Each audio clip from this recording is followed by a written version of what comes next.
இந்த வாக்குத்தத்தத்தை நீர் இந்த ஜூன் மாதத்தில் கொடுக்கிறதுக்காக ஸ்தோத்திரம். தேவன் எங்களோடு நீர் இந்த வாக்குத்தத்தத்தின் மூலமாக நீர் பேசுகிறீர். தொடர்ந்து நீர் பேசும் உன்னுடைய சத்தத்தை நாங்கள் கேட்டு ஆசீர்வதிக்கப்பட கிருபை செய்யும். இயேசு கிறிஸ்துவின் நாமத்தில் பிதாவே, ஆமென். ஆண்டவர் சொல்றாரு, என் நாமத்துக்கு பயந்திருக்கிற உங்கள் மேல் நீதியின் சூரியன் உதிக்கும், அதன் சட்டைகளின் கீழ் ஆரோக்கியம் இருக்கும் என்று கர்த்தர் சொல்றார். ஸ்தோத்திரம். இந்த நீதியின் சூரியன் யார் என்று கேட்டால் சங்கீதம் 96:13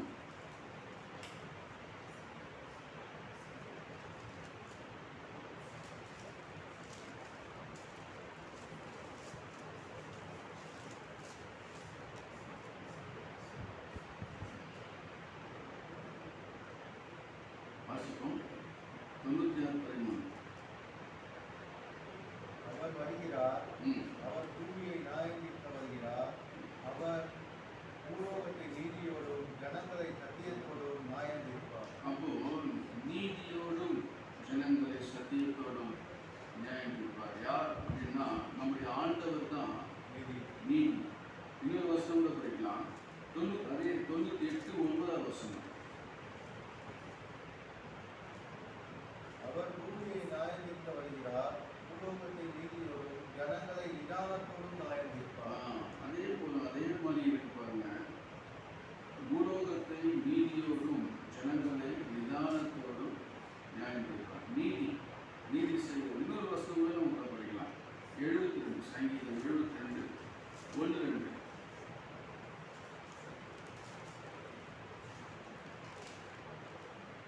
தேவனே, ராஜாவுக்கு உன்னுடைய நியாயத்தீர்ப்புகளையும் ராஜாவின் குமாரனுக்கு உன்னுடைய நீதியையும் கொடுத்தருளும்.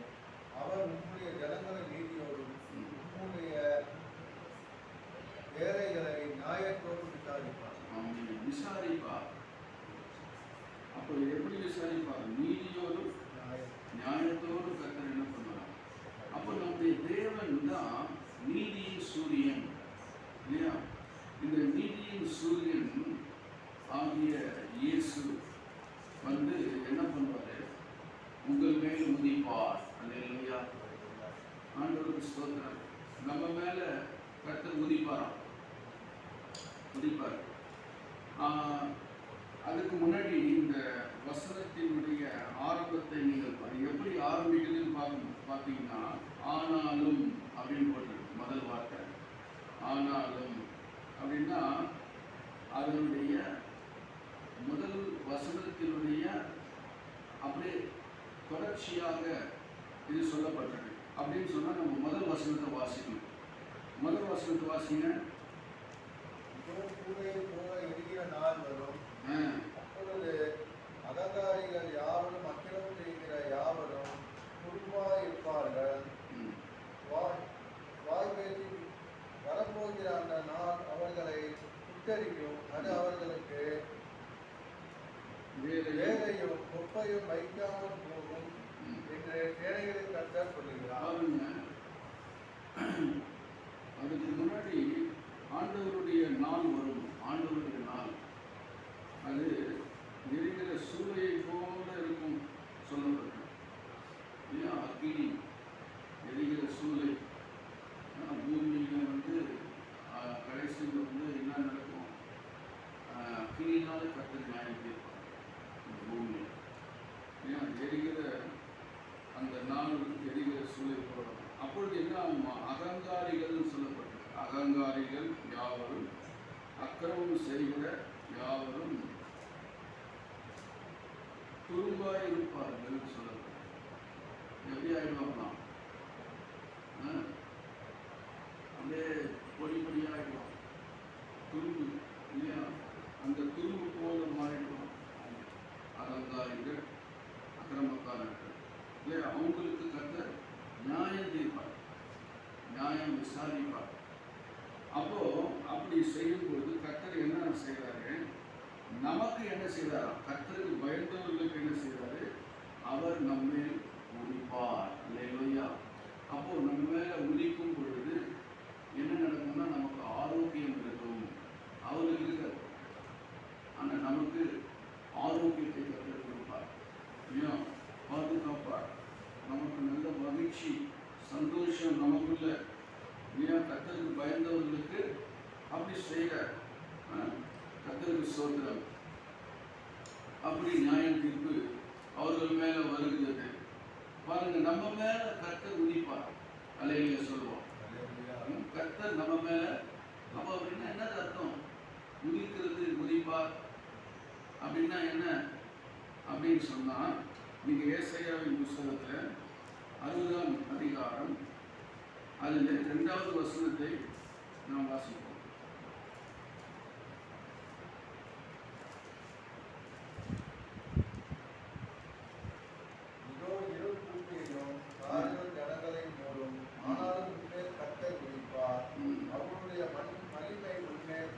அவருடைய மகிமை. அல்லேலூயா. அப்போ கர்த்தர் நம்ம மேல உதிக்கும் பொழுது நமக்குள்ள என்ன உண்டாகும்னா கர்த்தருடைய மகிமை உண்டாகும். அல்லேலூயா, அல்லேலூயா. அப்போ இந்த மகிமை அப்படின்னு சொல்லி பார்க்கும்போது அதுல எப்படி கர்த்தர் உதிப்பார், அந்த உதிக்கிறதுனால நமக்கு என்னென்ன ஆசீர்வாதம் என்று சொல்லி நான் ஒரு 3 காரியத்தை நான் சொல்லுகிறேன். முதலாவது பாருங்க, அந்த ஏசாயா 3ஆம் வசனத்தை படிங்க. 63.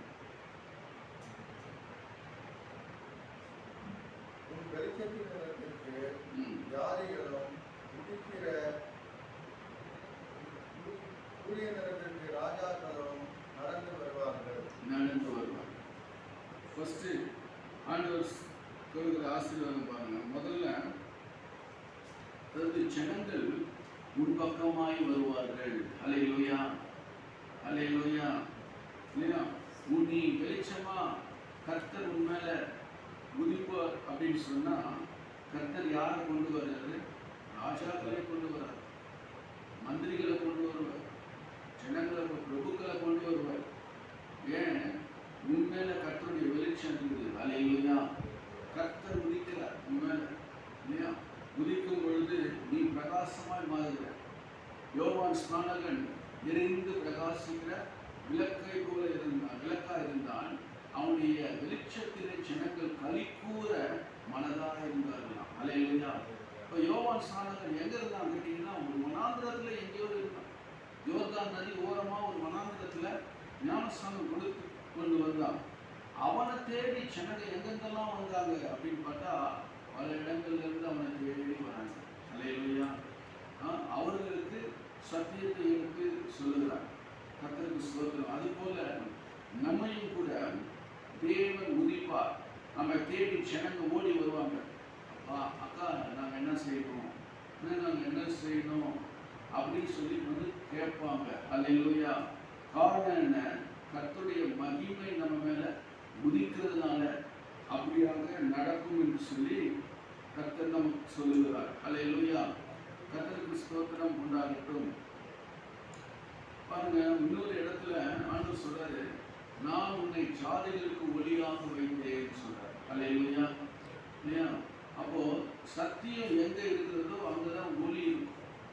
ஆண்டவராக இயேசு கிறிஸ்து கூட இந்த உலகத்துல வரும்போது சொல்றாரு, நானே உலகத்திற்கு ஒளியாக இருக்கிறேன், என்னை பின்பற்றுகிறவன் இருளிலே நடவாமல் ஜீவ ஒளியை அடைந்திருப்பான் என்று கர்த்தர் சொல்றாரு.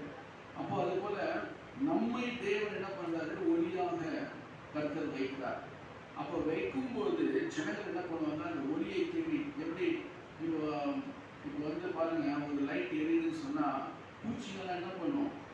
இரவுல வந்து அந்த ஈஸ்டர்லாம் பார்க்குறீங்கல்ல, அந்த பூச்சிகள்லாம் வந்து எது வெளிச்சம் இருக்குதோ அங்கே தேடி ஓடியாது இல்லையா? அது போல வந்து நம்மளை கர்த்தர் வெளிச்சமா வைக்கும் பொழுது ஜனங்கள் என்ன பண்ணுவாங்க? அந்த வெளிச்சத்தை தேடி ஓடி வருவாங்க. என்ன கர்த்தருக்கு ஸ்தோத்திரம். ஏன் ஓடி வராங்க அப்படின்னு சொன்னா கர்த்தருக்கு ஸ்தோத்திரம், அவர்களுக்கு வருகிற ஆபத்து, அவர்களுக்கு வருகிறதான பிரச்சனை கஷ்டங்கள், இவைகளுக்கு அவர்களுக்கு வழி தெரியாம என்ன செய்யறதுன்னு என்று தெரியாம என்ன பண்ணுவாங்கன்னா உன்னை தேடி ஓடி வருவார்கள். அல்லேலூயா. நம்ம தேடி வருவோம். நீங்க என்ன செய்யணும், இது என்ன பண்ணணும், நமக்கு என்ன காரணம், இதெல்லாம் வந்து கேட்கறதுக்காக கர்த்தருக்கு ஸ்தோத்திரம் வருவார்கள். அல்லேலூயா. தேவனுக்கு ஸ்தோத்திரம் உண்டாகட்டும். 3 ராஜாக்கள் எலிசாவை தேடி ஓடி வந்தாங்க. ஒரு 3 ராஜாக்கள் யார்? இஸ்ரவேல் ராஜா, அப்புறம் யூதாவின் ராஜா, ஏதோ 3 ராஜாக்கள் எலிசாவை எதுக்கு வந்தாங்க அப்படின்னு கேட்டா, அவருக்கு தண்ணி கிடைக்கல. மனாந்திரத்துல வந்து யுத்தத்துக்காக வராங்க. மனாந்திரத்துல தண்ணி கிடைக்கும். ஆடு மாடுகள்லாம் கூட இருக்குது, ஆனா தண்ணி எதுக்குமே. அப்போ இவங்களுக்குள்ள ஒரு பயம் வந்துச்சு, ஐயோ தண்ணி இல்லாம நம்ம செத்து போயிடுவோமோ அப்படின்னு சொல்லிட்டு, அப்போ யோசபாத் யூதா ராஜா சொல்றான் இஸ்ரவேல் ராஜா கிட்ட, இங்க யாராவது ஒரு தீர்க்கதரிசி யாராவது இருக்காங்களா அப்படின்னு சொல்லி கேட்கிறான். தீர்க்கதரிசி. அப்போ அந்த ரகத்தை ஓட்டிட்டு ஒருவர் சொல்றான், இங்கே ஒருவர் இருக்கிறார் என்று சொல்லி அவன் சொல்லுகிறான். பாருங்க, இந்த வசனத்தை கூட நம்ம வாசிக்கலாம். 2 ராஜாக்கள்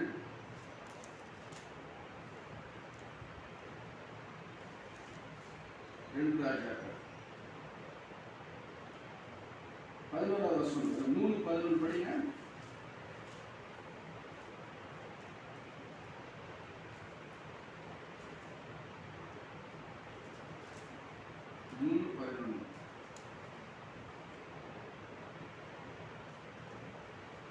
அப்பொழுது யோசபாத், நாம் கர்த்தருக்கு விசாரிக்கும்படி கர்த்தருடைய தீர்க்கதரிசி ஒருவரும் இங்கே இல்லையா என்று கேட்டதற்கு, எலியாவின் கைகளுக்கு தண்ணீர் மாற்ற சாப்பாட்டின் குமாரனாகிய எலிசா இங்கே இருக்கிறான் என்று இஸ்ரவேல் ராஜாவின் ஊழியக்காரனாகிய ஒருவன் மறுமொழியாக சொன்னான். அல்லேலூயா. கேட்கலாம், விசாரிக்கலாம், இங்க யாரும் இல்லையா, கர்த்தருடைய தீர்க்கதரிசி யாரும் கிடையாதா அப்படின்னு சொல்லி அவன் கேட்டபோது ஒரு ஊழியக்காரன் சொல்றான், நீங்க எலியாவின் கைக்கு தண்ணீர் வார்த்த சாப்பாத்தின் குமாரனாகிய எலிசா இங்கே இருக்கிறான். அல்லேலூயா. அல்லேலூயா. பாருங்க, அவங்க கஷ்டம், தண்ணி கிடைக்கல, பிரச்சனையா இருக்குது, எல்லாம் ஒரு ஆபத்து. அப்படிப்பட்ட சூழ்நிலையில யாரை தேடுறாங்க? ஒரு தீர்க்கதரிசியை தேடுகிறார்கள். அல்லேலூயா. நீங்க தான் தீர்க்கதரிசி. அல்லேலூயா. நீங்க தான் கர்த்தருடைய கர்த்தர். ஏன்னா கர்த்தருடைய மகிமை உங்க மேல உதிக்குது. எலிசா மேல கர்த்தருடைய மகிமை. ஏன்? எலியாவுடைய சால்வை எலிசாவின் மேல விழுந்துதான். அப்போ எலிசா கேட்கிறாரு, எனக்கு ரெட்டிப்பான வரத்தை கொடுங்க. அல்லேலூயா. நம்மளும் கேட்கணும், ஆண்டவரே என்னை ரெட்டிப்பான வரத்தினால என்னை நிரப்புங்க. அல்லேலூயா. அந்நிய பாஷையினால என்னை நிரப்புங்க. ஆவியின் அபிஷேகத்தால என்னை நீங்க நிரப்புங்க ஆண்டவரே சொல்லி நம்ம தாகத்தோடு நம்ம கேட்போமானா கர்த்தர் அந்த வரங்களை தேவன் நமக்கும் கொடுப்பார். அல்லேலூயா. அல்லேலூயா. அல்லேலூயா. தேவனுக்கு மகிமை உண்டாகட்டும். அப்படி இந்த 3 ராஜாக்களும் எலிசா இடத்திலே வந்து அவர்கள் கேட்டவுடனே எலிசா அவர்களுக்கு மறுமொழி கொடுக்கிறாரு. கர்த்தருக்கு ஸ்தோத்திரம். நீங்கள் பள்ளத்தாக்கு எங்கும் நீங்கள் வெட்டுங்கள், நாளைக்கு தண்ணி வரும். அல்லேலூயா. காற்றையும் காண மாட்டீர்கள், மழையும் நீங்கள் காண மாட்டீர்கள், ஆனால் பள்ளத்தாக்கெல்லாம் தண்ணீரால நிரப்பப்படும். அல்லேலூயா. பாருங்க, எவ்வளவு அருமையான வார்த்தை. இதயத்தை ஆற்றக்கூடிய தேற்றக்கூடிய ஒரு வார்த்தையை கற்றுக் கொடுத்தார். ஸோ அவங்களுக்கு எல்லாம் மனசெல்லாம் ஆறுதல் ஆகிடுச்சு. யாரெல்லாம் பயந்தாங்களோ அவங்களுக்கு எல்லாம் ஒரு பெரிய ஆறுதல் கிடைச்சது. கர்த்தருக்கு ஸ்தோத்திரம். தேவனுடைய காரணத்தை அது போல பாருங்க, அவங்களுக்கு வருகிற ஆபத்து எப்போ கிட்ட வருவாங்க? இருள், காலையில் ஜனங்களை மூடும். அப்படின்னு இருக்கு பைபிள்ல. காலையில் ஜனங்களை மூடும் இல்லையா? இருள் பூமியையும் காலையில் ஜனங்களை மூடும். அப்படின்னா அர்த்தம் கஷ்டம், ஆபத்து. அப்படிப்பட்ட சூழ்நிலையில கர்த்தருக்கு ஸ்தோத்திரம். ஜனங்கள் உன்னை தேடி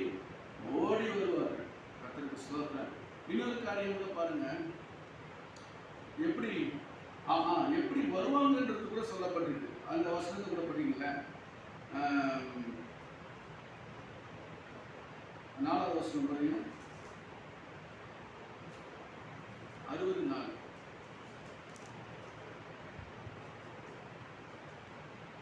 சுற்றிலும் உன் கண்களை ஏறெடுத்து பார், அவர்கள் எல்லோரும் ஏகமாய் கூடி எப்படி வருவாங்களாம்? ஒருத்தர் 2 பேர் வர மாட்டாங்க, ஏகமாய் கூடி வருவாங்க, கூட்டமா வருவாங்க. உங்ககிட்ட அப்படிதானே வந்தாங்க, உங்ககிட்ட கூட்டமா போனாங்க. நீ யோசேப்பு நீங்க எடுத்துக்கிட்டீங்கன்னு சொன்னா, யோசேப்பு எகிப்துல இருக்கிறான். எகிப்துல இருக்கும்போது எகிப்துல மட்டும் பஞ்சம் இல்லை, மற்ற தேசம் எல்லாம் எங்கும் பயங்கரமான பஞ்சம், சாப்பாடு உணவு கிடைக்கல இல்லையா? அந்த மாதிரி சூழ்நிலையில அப்போ எகிப்துல மட்டும் தானியம் இருக்குன்னு சொல்லி கேள்விப்பட்டு யாரெல்லாம் வந்தா? யோசேப்புடைய சகோதரர்கள் எல்லாரும் ஏகமாய் என்ன பண்ணாங்க? ஒருத்தர் 2 பேர் வரல, எல்லாரும் ஏகமாய் அவன் சாக்கு பைய தூக்கி வரான். அல்லேலூயா, தானியம் கிடைக்குமா அப்படின்னு சொல்லிட்டு உங்ககிட்ட கர்த்தருக்கு ஸ்தோத்திரம். அது போல பாருங்க, கர்த்தர் நம்மளை ஆசீர்வதிப்பான். அவங்களுக்கு பஞ்சகாலம், ஆனா நமக்கு கர்த்தருக்கு ஸ்தோத்திரம் ஆசீர்வாதமான ஒரு சூழல். அல்லேலூயா, கர்த்தர் அப்படியாக ஏகமாய் நம்மை கூடி வர செய்வார். தேவனுக்கு மகிமை உண்டாகட்டும். இரண்டாவது காரியம் பாருங்க, ஏசாயா 60ஆம் அதே அதிகாரத்துல 6-7 படிக்கலாம். 6-7.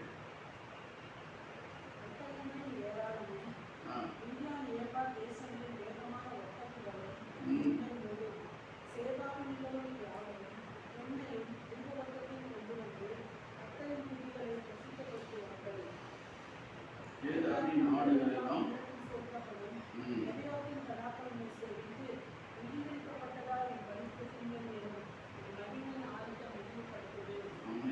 கர்த்தர் சொல்றாரு. 2வது ஆசீர்வாதம் பாருங்க, மெட்டீரியல் பிளஸிங், இம்மைக்குரிய ஆசீர்வாதம் இல்லையா?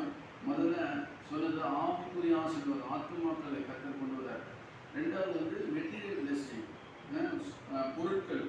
கேதாரின் ஆடுகள் எல்லாம் உன்னிடத்தில் சேர்க்கப்படும், நெபாயோத்தின் கடாக்கள் உன்னை சேவித்து அங்கீகரிக்கப்பட்டதாய் என் பலிபீடத்தின் மேல் ஏறும். அல்லேலூயா. 2வது என்னது? ஸ்தோத்திரம். இந்த மெட்டீரியல் பிளஸிங்கை கர்த்தர் என்ன பண்றார்? நமக்கு தருவார். அல்லேலூயா. முதல்ல சொல்றார், பொண்ணு வெள்ளி இதெல்லாம் கொண்டு வருவாங்க. ஆமென். கர்த்தருக்கு ஸ்தோத்திரம் உண்டாகட்டும். ஒட்டகங்களாலே உன்னை மூடுவார். ஒட்டகம் நம்மளை மூடுமா? அவ்வளோ ஒட்டகம் ஒன்று போடும். அல்லேலூயா. ஆடுகள் வருன்றாரு, ஒட்டகம் வருன்றாரு, ஏராளமான இந்த ஒட்டகம்ன்றார் கர்த்தர். இப்படி வந்து அப்புறம் வேகமாக ஓடுகிற ஒட்டகங்களும் கூட கர்த்தர் கொண்டு வரார். இப்படி பல விதமான ஆசீர்வாதங்களை கர்த்தர் என்ன செய்யறாரு? தேவன் நம் மத்தியில கொண்டு வருவார். அல்லேலூயா. நீங்க யாத்திராகமம் 12ஆம் அதிகாரம் 35-36 வசனத்தை நம்ம வாசிப்போமானா, யாத்திராகமம் 12:35-36. மோசே சொல்லியிருந்தபடி இஸ்ரவேலின் ஜனங்கள் எகிப்தியத்தில் வெள்ளி உடைமைகளையும் பொன் உடைமைகளையும் வஸ்திரங்களையும் கேட்டார்கள். கர்த்தர் ஜனங்களுக்கு எகிப்தியரின் கண்களில் தயவு கிடைத்தபடி செய்ததினால் கேட்டதை அவர்களுக்கு கொடுத்தார்கள். இவ்விதமாய் அவர்கள் எகிப்தியரை கொள்ளையிட்டார்கள். அல்லேலூயா. இது கொஞ்சம் அப்படி வித்தியாசமா இருக்கும். ஆண்டவர் பாருங்க, எகிப்துல ஜனங்க என்ன பண்ணாங்க? அந்த எகிப்தியரை கொள்ளையிட்டாங்க. அவங்க என்ன கேட்டாங்களோ கொடுத்தாங்க. பொண்ணு கொடு அப்படின்னா பொண்ணை கொடுத்துட்டாங்க. யாராவது பொண்ணு கேட்டால் கொடுப்பாங்க டக்குன்னு. ஆண்டவர் இங்கே பைபிளில் அப்படிதானே இருக்குது. அதை பாருங்க, வெள்ளி உடைமைகளையும் பொன் உடைமைகளையும் வஸ்திரங்களையும் சொல்லப்பட்டது. வெள்ளி, பொண்ணு, வஸ்திரம், இதெல்லாம் என்ன பண்ணாங்க? எகிப்தியர்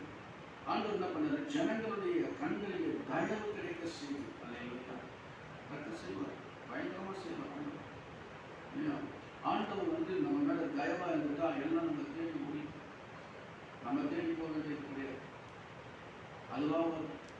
இதுதான் கர்த்தர் உண்மையில் உதிப்பது. கர்த்தர் நம்ம மேல உதிப்பார். அல்லேலூயா. இதெல்லாம் ஆசீர்வதிக்கப்பட்டோம். கர்த்தர் நம்ம மேல ஒரு கரிசனையான தயவா தேவன் இருக்கின்றார். அல்லேலூயா. அப்போ கர்த்தர் நம்ம மேல உதிக்கும் பொழுது இவைகளினால் கர்த்தர் என்ன பண்றாரு? நம்மளை ஆசீர்வதிக்கிறார். அல்லேலூயா. கர்த்தருக்கு ஸ்தோத்திரம் உண்டாகட்டும். அதனால தேவனுக்கு ஸ்தோத்திரம். அப்போ கர்த்தர் வந்து நம்ம உறுதியாய் நம்ம பற்றி கொள்ள வேண்டும். அல்லேலூயா. கர்த்தருக்கு ஸ்தோத்திரம். மூணாவது ஆசீர்வாதத்தை நான் சொல்றேன். 60ஆம் அதிகாரம் 20வது வசனம்.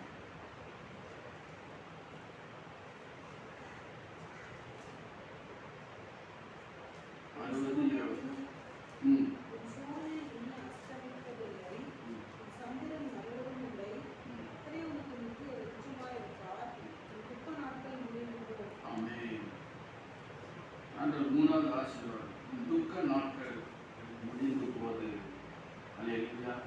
இதுவரையும் பட்ட கஷ்டம், பாடு, உபத்திரவம், போராட்டம், இல்லையா, கண்ணீர், ஏக்கங்கள் எல்லாம் கர்த்தர் என்ன பண்றாரு? ஒரு முடிவுக்குள்ள கொண்டு வராரு. அல்லேலூயா. இல்லையா? பாருங்க, உன் சூரியன் இனி அஸ்தமிப்பதும் இல்லை, உன் சந்திரன் மறைவதும் இல்லை, கர்த்தரே உனக்கு நித்திய வெளிச்சமாய் இருப்பார். அல்லேலூயா. கர்த்தருடைய வெளிச்சம் உண்மையில உதிக்கும் பொழுது தேவன் என்ன பண்ணுவார்? உன் துக்கத்தை எல்லாம் கர்த்தர் என்ன பண்ணுவார்? சந்தோஷமாக தேவன் மாற்றுவார். அல்லேலூயா. அதுதான் செய்யப்படுறார். இந்த மாதத்துல கர்த்தர் நமக்கு செய்வார். அல்லேலூயா. துக்க நாட்கள் மறைந்து போகக்கூடாது. 19வது வசனம் கூட பாருங்க. இனி சூரியன் உனக்கு பகலிலே வெளிச்சமாய் இராமலும் சந்திரன் தன் வெளிச்சத்தால் உனக்கு பிரகாசியாமலும் கர்த்தரே உனக்கு நித்திய வெளிச்சமும் உன் தேவனே உனக்கு மகிமையாக இருப்பான். அல்லேலூயா. அதுக்காக ஆண்டவர் எவ்வளோ ஆசீர்வாதம் கொடுக்குறாரு. கர்த்தர் நமக்கு வெளிச்சமும் மகிமையுமாக இருப்பார். என்ன சொல்றாரு? சூரியன் உனக்கு பகலிலே வெளிச்சமாக இராமல், கர்த்தர் அப்படின்னா அர்த்தம், இந்த வெயில் தாக்கத்தை நீக்கிட்டு வரணும்னு அர்த்தம். இவ்வளவு சுட்டரிக்கிற வெயில் எல்லாம் ஓடணும் அப்படியே வந்தா அப்படிப்பட்ட அந்த வெயில் உஷ்ணத்துக்கு கட்டணம் இப்படி உள்ள உட்கார முடியல. 11 மணிக்கு மேலே ஆயிடுச்சுன்னா சரியான அணில் உள்ள இறங்கு. ஏன் வீட்டில் தரம் போட்ட வீட்டில் என்ன பண்ண முடியல? சோதரம் தரம் போட்ட வீட்டில் அவ்வளோ உஷ்ண காற்று உட்கார முடியல. ஃபேன் இல்லாமல் இருக்க முடியல. கத்தருக்கு சோதரம். நேற்று நைட்டு பவர் போய் வந்து 12 மணி வரைக்கும் போயிருக்கு. நைட்டு பவர் கட் ஆகுது. அப்புறம் திடீர்னு பவர் போடுறாங்க. இப்படியே ஓடிட்டு இருந்தது. நைட் இரவு ஜபம் பாஸ்டர்மா அந்த ஆன்லைனில் ஜபம் ஒரு 3 மணி நேரம் ஜபம் பண்ணி அதுக்கப்புறம் பார்த்தா இந்த போராட்டம். ஆனாலும் பாருங்க, கர்த்தருக்கு ஸ்தோத்திரம், தேவன் எழுதி கொண்டு வந்தார். அல்லேலூயா. கர்த்தருக்கு ஸ்தோத்திரம். அதனால இந்த உஷ்ணம் நம்ம இனி என்ன பண்ண போறாரு? ஆண்டவர் என்ன சொல்றாரு? இனி சூரியனை உனக்கு பகலிலே வெளிச்சமா இருக்காமலும். அல்லேலூயா. அப்போ இவ்வளோ உஷ்ணத்தை கர்த்தர் கொண்டு வர மாட்டாரு. கர்த்தர் நிறுத்திக்குவாரு. ஆமென். கர்த்தருக்கு ஸ்தோத்திரம். அப்போ கர்த்தருடைய மகிமை உன்மேல உதிக்கும். அதனால கர்த்தருக்கு ஸ்தோத்திரம். கர்த்தரே உனக்கு நித்திய வெளிச்சமாக இருப்பார். துக்க நாட்கள் முடிந்து போகும். ஆமென். எதெல்லாம் நம்ம கண்ணீர் விட்டோமோ, எதெல்லாம் நம்ம கேட்டோமோ, இன்னும் பெற்றுக்கொள்ளாமல் இருக்கிறோமோ, அந்த காரியத்திலெல்லாம் கர்த்தர் என்ன செய்வாரா? நமக்கு சகாயம் பண்ணுவார், உதவியாக இருப்பார். ஏன் நம்மோடு இருந்து அந்த வெளிச்சம் நம்ம மேலே படும். ஜூன் மாதத்தில் நல்ல முடிகள் போட்டு நம்ம அப்பா இனிமேல் உதிப்பேன்னு சொல்கிறீங்களே, கர்த்தர் செய்யுங்க. நம்ம மகிமையை ஊற்று ஜீவிங்க. உங்கள் மகிமையை தாங்கப்பா. உங்கள் மகிமையை ஊற்றுங்க. பாருங்க, ஆரம்பம் நம்முடைய வாழ்க்கை ஒரு அற்பமாக இருக்கும். யாரும் மதிக்க மாட்டாங்க.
அந்த இடத்துல ஆண்டவர் சொல்றாரு, இதுவரைக்கும் உன்னை வந்து கவனியாம தேடாம இருந்தவங்க எல்லாரும் என்ன பண்ணுவாங்களாம், அவர்கள் வருவார்கள். இந்த 12வது வருஷத்தை பாருங்க, உன்னை சேவிக்காத ஜாதியும் ராஜ்யமும் அழியும், அந்த ஜாதிகள் நிச்சயமாய் பாழாகும். சொல்றேன், என் பரிசுத்த ஸ்தானத்தை சிங்காரிக்கும்படிக்கு லீபனோனின் மகிமையும் தேவதாரு விருட்சங்களும் காய்மர விருட்சங்களும் புன்னை மரங்களும் கூட உன்னிடத்திற்கு கொண்டு வரப்படும். என் பாதஸ்தானத்தை மகிமைப்படுத்துவேன். அல்லேலூயா.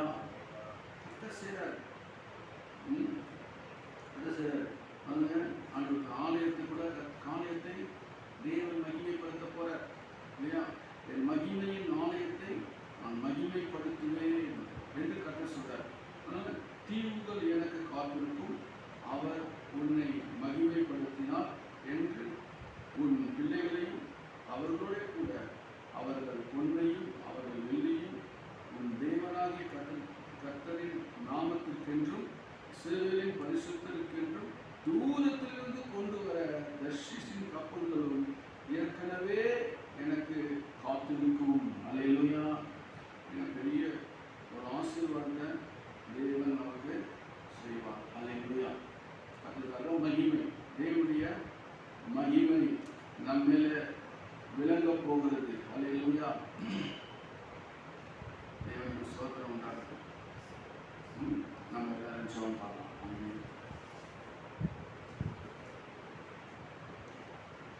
ஸ்தோத்திரம், ஸ்தோத்திரம், ஸ்தோத்திரம், ஸ்தோத்திரம், ஸ்தோத்திரம்.